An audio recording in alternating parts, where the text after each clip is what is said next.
Hi and welcome to day 3 of week 7 of my Bulgarian training experiment. And things are really starting to fall into place. After being sick and losing weight, I'm back on track.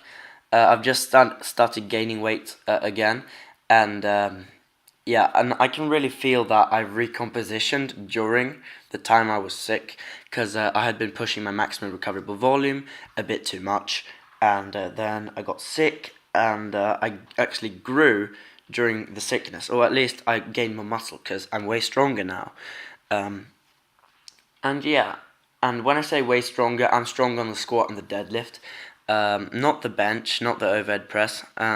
Pressing usually is affected largely by sleep. No, not sleep. What the hell? By food. Okay, so a calorie surplus will automatically help your bench press, for example. And as you can see here, that 70 kilo bench press has been easier. Like, I almost lost it in the middle.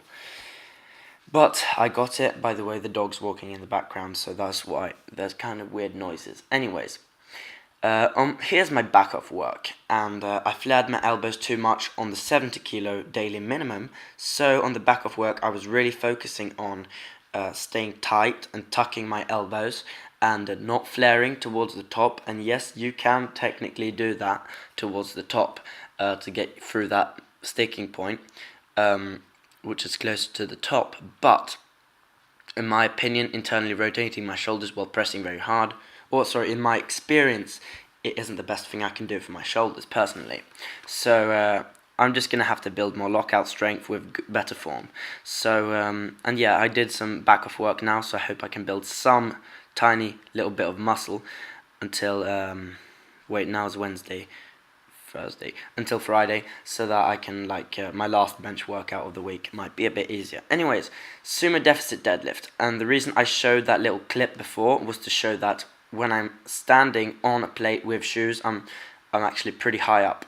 I don't know how deep this deficit is, but it's over an inch if you're American. I think it's like around 3 centimeters or so, because the soles of my shoes are around 1 centimeter, and that plate is, I don't know, 1.5 centimeters, maybe 2. I'm not entirely sure, but in any case, it's a bit deeper than standing on just blue plates. So that will give me a bit more stimulus. And what I'm going to do is that is going to be my maximum amount of deficit for the conventional deficit deadlift, because I can't really go much deeper without rounding my back, realistically, without going super light.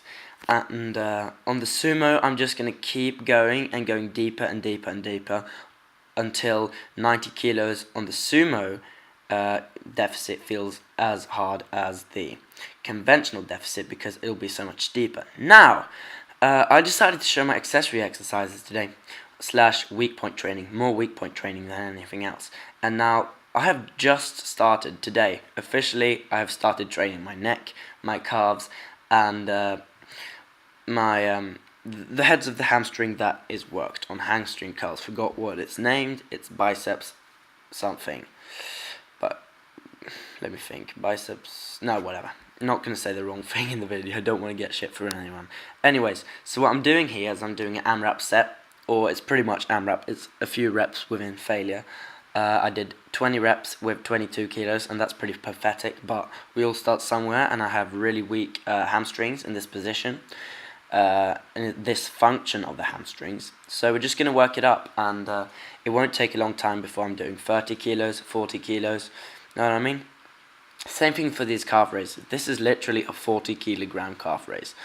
No, I'm not doing leg presses. I'm already doing enough squats and stuff for my legs. My legs are growing fast. But I don't think squats and deadlifts are entirely optimal for building calves. Some people grow really big calves of squats and deadlifts, but for people like me, not as good calf genetics. What can we do? We just have to train them directly if we want to see maximum results. It's like some people might argue with the arms, that you might have to isolate them if you want maximal gains. But in my opinion, this applies way more to calves though, because here's the thing, the deadlift is a partial range of motion for the calf. It doesn't really give any metabolic fatigue, and it gives mechanical tension, but only through one position, so not working all of the muscle fibers in the calf muscle, and you're not getting a stretch and you're not getting a flex, and you're not getting a good range of motion and a dynamic movement. So it really makes sense that you should be able to build a serious amount more calves by getting really strong at calf raises than you can by getting really strong at deadlifts. So that's what I'm going to do. Now, onto this neck work. Darcy, sluta! Sorry, my dog he's digging around in the plastic. Anyways, so what I'm doing here is I'm doing neck curls. And yes, you might think, oh, Alpha Destiny, what the fuck are you doing? Yeah, this is inspired by Alpha Destiny. If he didn't exist, I wouldn't be doing neck curls. But the reason is I want to get a thicker and wider neck. This will help me in terms of my aesthetics, or not aesthetics, but like general orkiness, because I want to get thick and dense and strong looking, so the neck will help with that.